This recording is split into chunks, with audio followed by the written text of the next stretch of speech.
मुजफ्फरनगर प्रशासन को एक हफ्ते का अल्टीमेटम, न्याय न मिला तो लखनऊ तक गूंजेगी आंदोलन की आवाज। दहेज उत्पीड़न और विवाहिता के अधिकारों से जुड़ा एक मामला जिले में चर्चा का विषय बन गया है। न्याय की मांग को लेकर पीड़िता ने भारतीय किसान यूनियन का सहारा लिया है और प्रशासन से निष्पक्ष कार्रवाई की अपील की है। देहरादून निवासी अंशिका मित्तल ने रविवार को अपने परिजनों और भाकियू भानु के पदाधिकारियों के साथ रुड़की रोड स्थित होटल ग्रीन एप्पल में प्रेस वार्ता कर अपनी आपबीती साझा की। अंशिका मित्तल ने आरोप लगाया कि 22 जनवरी 2022 को मुजफ्फरनगर के लक्ष्मण विहार निवासी अधिवक्ता अर्चित अग्रवाल से विवाह के बाद से ही उन्हें दहेज के लिए प्रताड़ित किया जाने लगा। उनका कहना है कि ससुराल पक्ष द्वारा लगातार अतिरिक्त दहेज की मांग की गई और मांग पूरी न होने पर मानसिक उत्पीड़न, गाली गलौज और मारपीट की घटनाएं होने लगी। पीड़िता ने बताया कि 26 जनवरी 2025 को ससुराल पक्ष ने समाचार पत्र में शपथ पत्र प्रकाशित कर उन्हें और उनके पति को चल अचल संपत्ति से बेदखल करने की घोषणा की। इसके बावजूद उनके पति अभी भी अपने माता पिता के साथ रह रहे हैं, जबकि उन्हें वैवाहिक अधिकारों से वंचित किया जा रहा है। अंशिका ने कहा कि यदि उनके पति को परिवार का संरक्षण प्राप्त है तो उन्हें भी अपने वैवाहिक घर में रहने का अधिकार मिलना चाहिए। उन्होंने प्रशासन से न्याय दिलाने की मांग करते हुए चेतावनी दी कि यदि उन्हें ससुराल में प्रवेश नहीं मिला तो वह 1 सप्ताह बाद भाकियू भानु के समर्थन से धरना प्रदर्शन करेंगी। जरूरत पड़ने पर लखनऊ में भी आंदोलन किया जाएगा। भाकियू भानु के पदाधिकारियों ने पीड़िता का समर्थन करते हुए कहा कि दहेज उत्पीड़न किसी भी स्थिति में बर्दाश्त नहीं किया जाएगा। संगठन ने चेतावनी दी कि यदि प्रशासन ने जल्द कार्रवाई नहीं की तो बड़ा आंदोलन किया जाएगा। क्या नाम है आपका? मेरा नाम अंशिका मित्तल है। मैं निवासी देहरादून की हूँ। मेरी शादी 22 जनवरी अर्चित अग्रवाल पुत्र श्री विचित्र विजय गुप्ता के साथ मुजफ्फरनगर में हुई थी। अर्चित शुरू से ही कलेशी था, वो मेरे साथ मारपिटाई करता था। अब वो अपने पेरेंट्स के साथ भी बदतमीजी करता था। फिर उसके घर वालों ने हम दोनों को देहरादून शिफ्ट कर दिया, ये बोल के कि तुम जाओ और अपना घर परिवार खुद देखो। उसका वहाँ पे कंस्ट्रक्शन का बिजनेस चल रहा था। वहाँ पे भी जाके अर्चित ने बदतमीजियां करी। उसके घर वाले उसे कभी समझाते नहीं थे, हमेशा उसको भड़काते थे।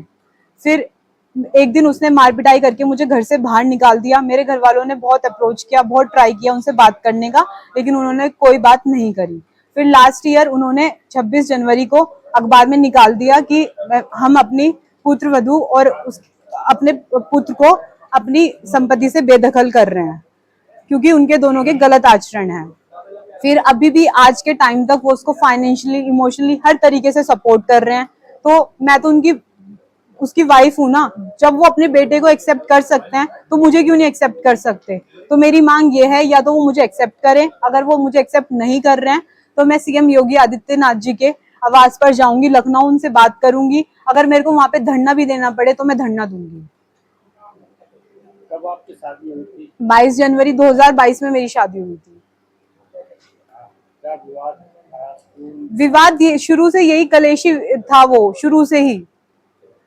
और उसके घर वाले कभी उसे समझाते नहीं थे, हमेशा उसको भड़काते थे। बड़ों का होता है कि थोड़ा समझाएं बच्चों को अगर बच्चे गलती भी कर रहे हैं, लेकिन उसके माँ बाप ने उसको कभी नहीं समझाया, हमेशा उस विवाद को बढ़ाया उन्होंने।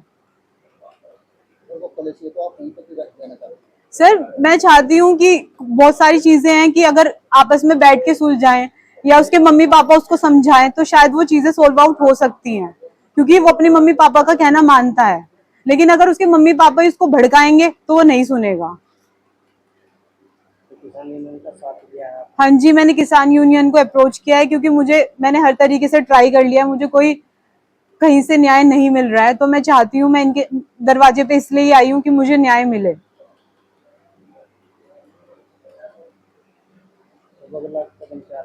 मेरा लास्ट कदम यही रहेगा कि मैं सीएम योगी आदित्यनाथ जी से मिलूंगी। अगर मुझे वहां पे धरना देना पड़ा तो मैं धरना भी दूंगी, क्योंकि मैं बहुत ज्यादा परेशान हो चुकी हूँ के ड्रामे से। मुझे न्याय चाहिए सर। कोई संतान नहीं है मेरी। मैं भारतीय किसान यूनियन भानु का जिला अध्यक्ष मुजफ्फरनगर, विशाल मित्तल। ये पीड़िता मेरे पास आई है। आने के बाद बोल रही है मैंने हर जगह कोशिश की उसके लिए, न्याय के लिए। मैंने हर दरवाजे खटखटाए हैं, शासन प्रशासन में भी खटखटाए हैं इन्होंने। इनकी कोई सुनवाई नहीं हो रही है।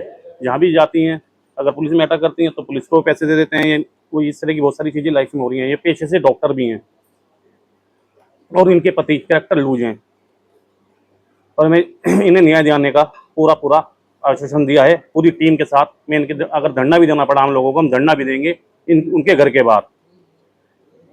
क्या सामाजिक स्तर पर कुछ इसकी पहल हुई है? सरकारी स्तर पर पहल हुई। मैंने इनके ससुर को कॉल भी की थी, समाज स्तर पर वो मानने के लिए तैयार नहीं है।